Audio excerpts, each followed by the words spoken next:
Neha Gupta is a two-time international best-selling author, top 100 teen expert around the world, TEDx speaker, and serial entrepreneur, creating the Shortcuts empire on helping students get into their dream school. Over the last 12 years, she has built elite private tutors college shortcuts, medical shortcuts, law school shortcuts, grad school shortcuts, and MBA shortcuts, with the mission to serve families and make parents' lives easier every day, while 95% of families get into their dream school. She has helped tens of thousands of students get into their dream school and won't stop until every child gets that acceptance letter. She has built a school in Africa, been endorsed by Dr. Shefali Sabari, the world-leading parenting expert by Oprah, and families around the world interview to work with one of their companies for limited spots. She has been featured on ABC as an expert for teenagers, NBC, CBS, The Washington Post, Parents Magazine, and even coined the female that helps students get 6 figures in scholarships, according to Student Loan Hero. Welcome to her latest creation, Dream School TV, where she brings in the best experts and guests on admissions and gives the latest trends and tips. Take it away. Hey everyone, it is Neha Gupta. I am so excited that you are here at Dream School TV. We've got such great questions coming in, and it's been so amazing to hear from each and every one of you. And if you've got anything interesting that you want to ask, don't forget to add it to the comments below. But today we've got a great question from Christine. She's from California, the sunny state. I love California. So Christine's got a great question. It is, Neha, how is a GPA calculated? I've tried to ask my counselor to explain it to me, but it's so confusing and I don't really know what we're doing. Christine, this is a great question because the GPA is a barometer for success when it comes to your child's academic career. But I will say it can be a little challenging to do it from a mathematical perspective. I remember that I would do it after every quiz or test because I was a total dork in high school, but I don't recommend that for you. What I want you to do is to learn how to calculate your GPA every few months so that way you know exactly where you're at and you know how to improve and what you need to get done. There's certain ways to calculate it depending on what type of class it is. So let me break it down for you because surprisingly most high schools don't do this. They just tell you at the end of the year when you can't really change anything, which to me it's kind of like if you're working at a job and at the end of the year they're like, out of a rating of 1 to 5, 5 being the best and 1 being horrible, you got a 2. I mean, no one wants to hear that, right? Like, you'd rather have a mid-year or at least like an in-between or just yourself be able to figure out like, oh, am I doing well or not and how do I change that? So I feel like you should take this whole calculation in your own hands. So if you take a look at it, typically a student's taking a math, science, history, English, and let's say a language class, so 5 classes. Now typically, regular classes are ranked on a 3.0 scale, no, a 4.0 scale, and an honors class or AP class is on a 5.0 scale. Now some schools do it at a 6.0 or a 10.0. I'm just gonna stick with the ones that are mostly used, and it's 4.0 and 5.0. So what does that mean exactly? Let me tell you what this means, parents. Because if your child takes an honors or AP class, they're getting an entire point higher. This is why students that take honors and AP classes have not only higher GPAs, but better chances of getting into competitive schools. Because if a student makes, for example, let's say a B plus in an honors or AP class, or even a B, it's better than an A in a regular class from a GPA perspective. So that's what you need to know. Now let me tell you what it takes when you want to break it down. So when you're looking at, let's just do a 5.0 scale. Let's say it's US History AP, my least favorite subject, and every teenager that I know's least favorite subject because it's horrible. So let's say you're at a 5.0, which is an A+.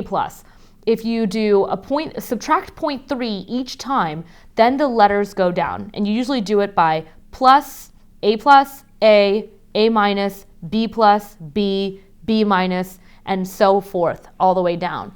So that's how you kind of calculate the GPA there. And then when you have all the classes together, you can then divide it by 5.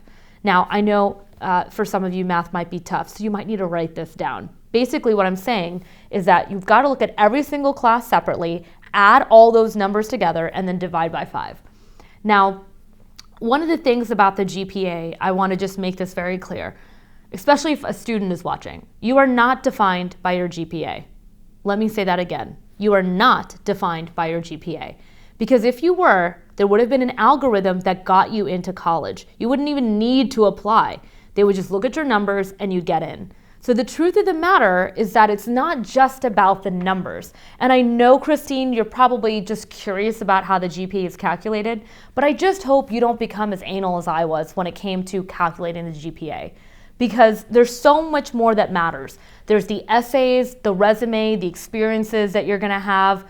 All of these things factor into the application process. But when it comes to the GPA, it is good to know and get a sense of where you're at and where you wanna go. I'll tell you a little story. I was working with a student in 10th grade, and she was making C's in her class. And she wasn't sure why. She was having some challenges with the teacher, which I'm like, come on, you know what? You can have challenges with your teacher, but colleges just don't care. It really is about making sure that you understand the material or get some help with it. So what happened was she was really struggling, and her goal was to do better in school and in her classes. And we were able in 2 years to raise her GPA significantly and also bump her up to honors and AP classes as well. So what I will tell you is it is a barometer of success when you look at it from an academic career standpoint. So you do want to look at it to make sure, because colleges do use GPA for cutoff. We've got another question coming in here from Chicago. Janice, a mom of 3, has a question. She says, Neha, what is the average GPA or SAT required to get into a top university? Janice, this is a great question, and actually it's really simple to find this information out on your own. Now, I just want to put a disclaimer here. We don't just help students get into Ivy Leagues. Let me make that very clear. We help students get into all types of schools, the top 200 colleges across the US, plus med schools, MBA programs, law school, and graduate degrees. But a lot of families do want to know, how do you figure out what is the GPA average or the test prep requirement for these schools? So let me explain something. One of the best ways to find this information out, Janice, is actually really simple. If you go to the college's website or the university, you then go to the admissions page, and under the admissions page, look at the past freshman profile class. When you do that, it'll show you the range of the GPA and range of the test scores. You will then know, based on your child's scores, where you think you're going to fall in this, if you're going to be what I call within range and, wow, the student has pretty close grades there, or you could end up being below the range, right? Or above the range. And that's how you'll figure out if a school is a target, safety, or a reach for your child. So Janice, you might have to do a little homework here. I love homework, so hope you don't mind. I'm assigning some. But all you got to do is go to a few different websites, take a look, and keep track of what that is from the previous freshman class. You could probably do this in under 15 to 20 minutes.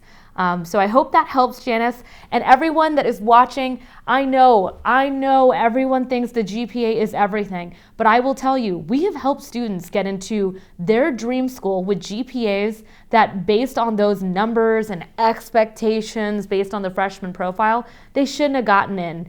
But when you have a compelling application and a great unique story, there's so much more that these colleges are looking for than just a number. All right, guys, I hope you enjoyed this segment of Dream School TV. I love answering these questions from Christine and Janice all about the GPA. I was kind of a math nerd in high school. So all these questions about numbers and data, I love this stuff because this is what I do every day. So I hope you guys tune in to our next episode of Dream School TV, and I hope this helped you so that when you go home, you can figure out the GPA and not be confused by numbers. No fuzzy math here. Thanks so much, and see you guys later. Bye.